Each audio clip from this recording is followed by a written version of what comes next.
6 steps to tame a wide marketing funnel without a large sales team. Another way to say this is 6 steps, to get the right customers talking to your best salespeople. Can we come up with a few resonant scenarios that make people associate, problems that they're having with this broad statement? When we were preparing the show notes for this, we came up with a couple of scenarios. I'm just going to read them off. I can only afford a small sales team because I have a niche product. Correct. Right. You possibly need a wide marketing funnel, or you need a lot of leads to find a niche customer, but your business model probably doesn't support a large sales team. Another one was my potential customers are scattered across the world. Mm-hmm. Even if you have the money for a large sales team, where do you locate them? Where do you put them? Yeah. Another one was my sales people don't explain my product well. And I know we're not delivering a consistent customer experience in the marketing pipeline. When it comes to consistency, you're talking about you may have a few people who are very good at what they do. At the same time, you have a whole bunch of them who don't match up. That being said, it's difficult to keep a good team together. It's difficult also to keep them in good spirits. No, so if any of these scenarios reflect something that you're going through, if you're a marketing director or a CEO or even an entrepreneur starting up a new firm, stick around, because we're going to be talking about how you can set up an ecosystem that can possibly solve these problems.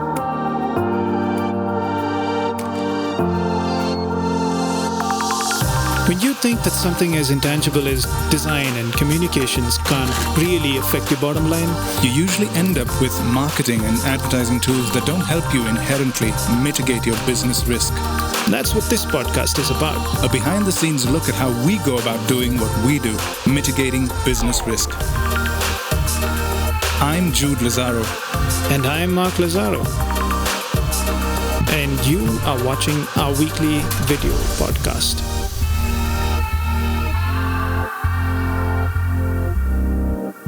Ideally, what you want to do is take your salespeople, and especially the good ones, give them customers who are tuned to be able to buy that product. Put them on the front foot instead of the back foot. Correct. Also reduce the labor that goes into talking to 200 customers and walking through a large sales pitch, saying, how can I offload that? I've seen a lot of companies facing an issue where you have a bunch of sales guys and they've been given they've been trained, so they've got this 10-point pitch. And they meet a customer who's convinced they do not need to run down those 10 points. And they just go fire 1, 2, 3, 4. Like a well-trained doggy. Okay, you're going to get into trouble for that. You want the human interaction to bring things back down to being able to tip a customer over and say, I understood what he might have a doubt about. I understand why he's hedging, whether it's price or whatever it be. Yeah. And figure out how to tip him over. That's what you want the human element in a sales pipeline to do, right? Right. Step 1, make a list of facts and features. This is definitely a step I dread. It's difficult. It is. It is difficult. What do we mean by fact and feature? Let's clarify that. So let's start with why we need this list in the first place. When you look at marketing as a whole, we are basically storytellers. That's what we do, right? We're always trying to tell a story and make that story compelling enough for somebody to fall for it, to believe in it, and therefore become a customer. How do we tell this story? It's a combination of content that's going to come into place. And just like you tell a story in a novel, we have the same problem here. We have a complex plot that has to be explained with a set of facts. So that's what we're doing here. We're creating a list which breaks down what you do or what your product is into its most simple and smallest minute details.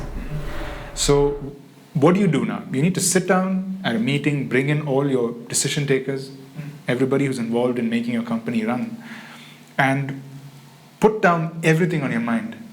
I would probably try and do it with a sense of you're trying to explain this to an 8-year-old or a 12-year-old. Don't go all jargon heavy. Break it down to simple facts and put down a list, because this is needed for us to build content that can tell a compelling story. I should just preempt this with an example. I'll tell you why I used the word dread when we started talking about step 1. When we did Dasta, we were lucky. We actually got to spend 9 months with the client in the final stages of him designing and kind of closing up all the features on the product. I got to spend at least somewhere close to a dozen meetings with engineering teams and marketing teams and the client, I literally jotted down everything that I heard about with absolutely no sense of filtration or no censorship. I just wrote down everything that I heard, and I would clarify it later on. Here's an early document which I probably collected at one of those meetings, and you can see me just go at it point form. Okay. And there are places where it's just a sentence, there are places where it's a paragraph, and then eventually what happened to this is it became a little more refined. I'm just going to scroll through this for effect, and you'll just see how much was collected. Censorship is your problem, and don't censor. Now, one of these facts, if you were to get down to it, is something that you really like as a point, which is the one about parking. So like you were saying, the parking is something that always got me interested because it probably hit a sensitive spot that's more close to home for me. Nobody ever talks about this. The space that you have to park your car in. It's a very practical requirement, but nobody thinks it's valuable. You do it every day. In an old apartment, I had a parking spot that was a tiny matchbox, and I was the only one who could park my car in there because it was a skill. And you come back home tired and you scratch your car. That's such a basic human requirement to have a proper space to park your car. No, more than that, it's not just car parking space. I mean, as a point, it must have come down as car parking space. But what the architect was making, I remember when I wrote this point down, he said, no, there is specific dimension. It's 10.5 feet wide and it's 16.5 feet long. Trust me, that's not standard for most apartments of this caliber. And I remember him making a point which eventually got carried over to the final product, which was, he says, you can easily and comfortably park a BMW 5 Series. And the reason he was stating that is, this is a 70 lakh to 80 lakh apartment. Correct. It's very unlikely that caliber of a customer is going to even own a BMW 5 Series. But that was a huge point to make. You will have industry bias that's working against you. Do not censor anything. Do not say this point probably doesn't matter because everybody does it. Write it down. If there's a little bone in your body saying let's remove that, control it. Because now's not the time to do it. Now's not the time to bring in industry bias into this.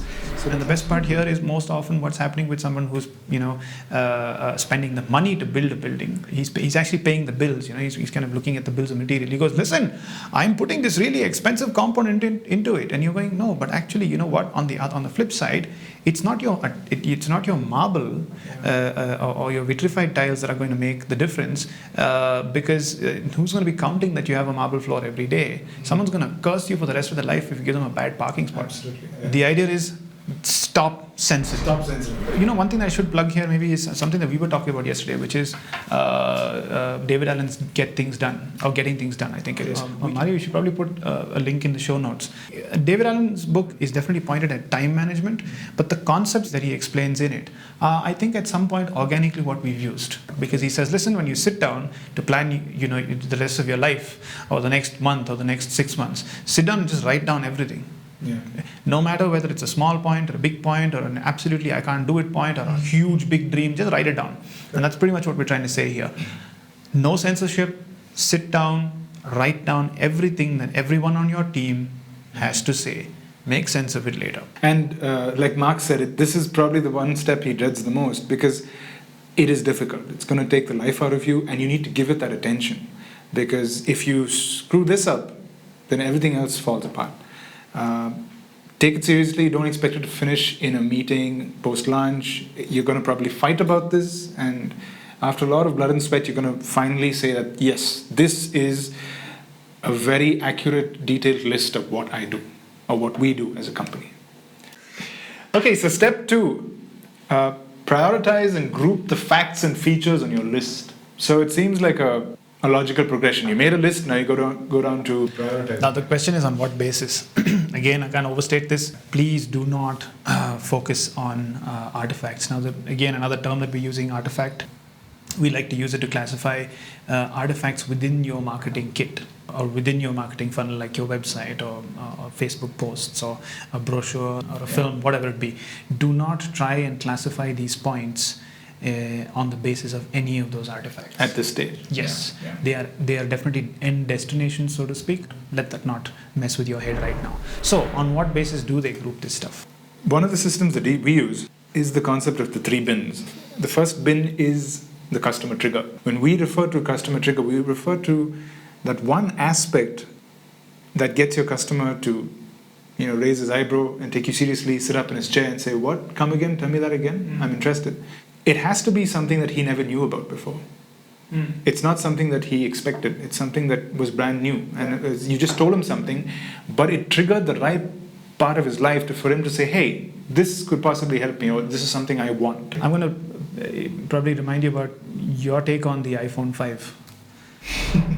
Just to give you some context, when the iPhone 5 came out, Apple's video that explains how the product was made had a very clear section about the diamond polished edge of the phone, and it blew my mind. It really had me sitting up and, like I just said, raised my eyebrows and said, "Wow, that looks awesome," as well as it's so cool that the diamond cut my phone. No, but more importantly, there's no way that you would have known that they used a diamond to polish that edge unless they told you. Yeah. So that's the first bin. The second bin is your FAQs. Yeah. Now that's simple enough to understand, right? FAQ, frequently asked question. I think I'm going to clarify this quickly by just saying, come back to the iPhone. You wouldn't know about the diamond polished edge, but you'd definitely be able to ask about 3G or 4G connectivity or onboard memory or camera, right? So separate those points that you collected in step one into these two bins. Yeah. Stuff that would interest my customer, but he'd never know. Yeah. And the second bin of stuff he's definitely going to ask me. Yeah. Yeah. Now, when you do that, what do you get out of it? That's when we reach the point of epiphany and you have your USP.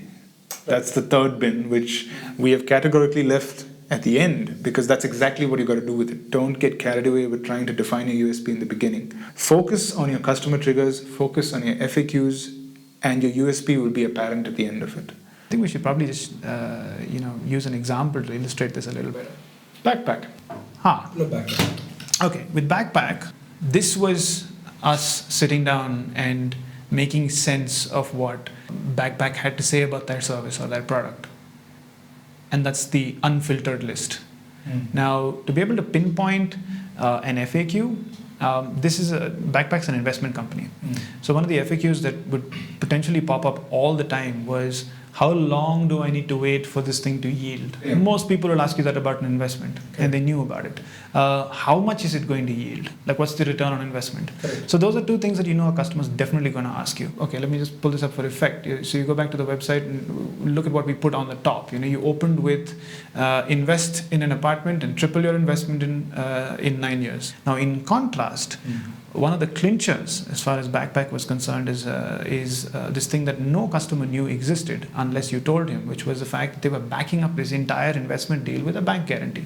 And at many times when we now notice the customers coming in and going through this content, they fixate on bank guarantee because they would never have known that it existed. It's a great example of a customer trigger. You're lucky if you've got a really unique product and your USP, the thing that you're leading with, is absolutely unique. Like, for instance, if we just manufacture time machines, imagine we'd be the only company or the first company to manufacture a time machine. You go, I have a time machine. You're leading with your differentiator, right? But if you're, say, a mutual funds company, and there are many of them, or 45 or 50 of them in the country, a lot of the things that they do are pretty common. So what they lead with is really important. Cool. I think we can move on to step 3 then. Identify the content tool that can help articulate each fact or feature without a human in the room. Let's start with why we're using the word content tool and what is a content tool. A content tool could be a line of text, it could be a paragraph of text, it could be a diagram, a calculator, a tiny film that explains the concept, or even an animatic graphic, any device that you can use to tell a story, basically. Why don't we go into an example of what content tools are? Okay, a good example of that is Backpack. Take that triple your investment promise, right? That's something that would need to be demonstrated because it's about hard numbers. You are going to have to go down to a spreadsheet and put it on a spreadsheet. That's exactly what the client had developed. Yeah. We made sense of it. It was pretty complex. It probably took about 2 meetings to understand where he was coming from. And eventually that translated into a simple little visual calculator that was accessible to both customer as well as salesmen. And on one side, you have backpack saying, here's what we'll do with your money. At the end of 9 years, you're going to be left with, 3x or 3.1x.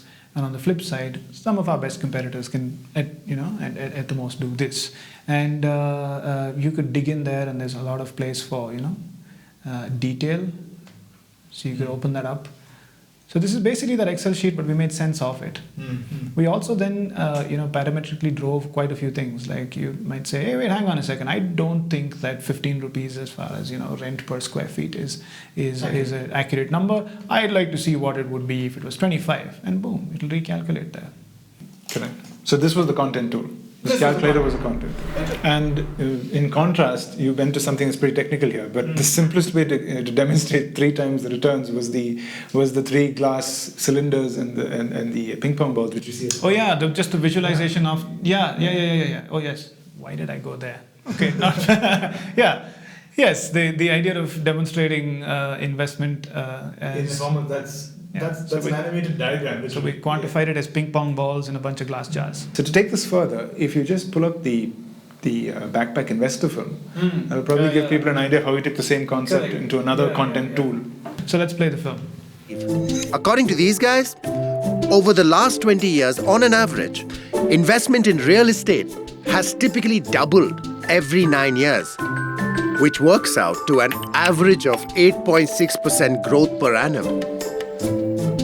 At Backpack, we don't just double your investment, we triple it. For all you hardcore investors out there, that's a 13% growth per annum. Sounds too good to be true?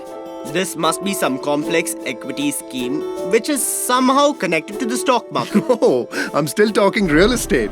Another thing I'd like to approach is the end of the statement. To do this, identify the content tool that can help articulate each fact or feature without a human in the room. Why? So why do we use the words without a human in the room? In today's world of technology, there's so many things that are at our beck and call, so many tools, so many mediums that are brand new that can tell a story. But in all the experience that we've had with different products and different services, every customer still wants to interact with a human at some point in time. And they want, even if they're convinced about the product, they just want to see someone's face, they want to see them smile, they want to shake someone's hands. It's a very, animalistic tendency for us to connect with another human. You want to make eye contact with somebody. So that is actually the core need for the salesperson. He's needed to perform that very important job. Not to be telling a story which technology can do consistently. You know what, I completely agree with you, but I'm going to just, play the devil's advocate for a bit and say, there may be certain types of products that need a human to play along at all points and play a part straight through, the qualification process and the learning process that the customer goes through. But the product or the service that he's selling might be complex enough that he can't do it with just words in a room. He needs tools. Yeah. So whichever way you look at this, the reason that you want to be able to aim to do this without a human in the room is that you're not going to be successful all the time. You're going to be successful some of the time. Yeah.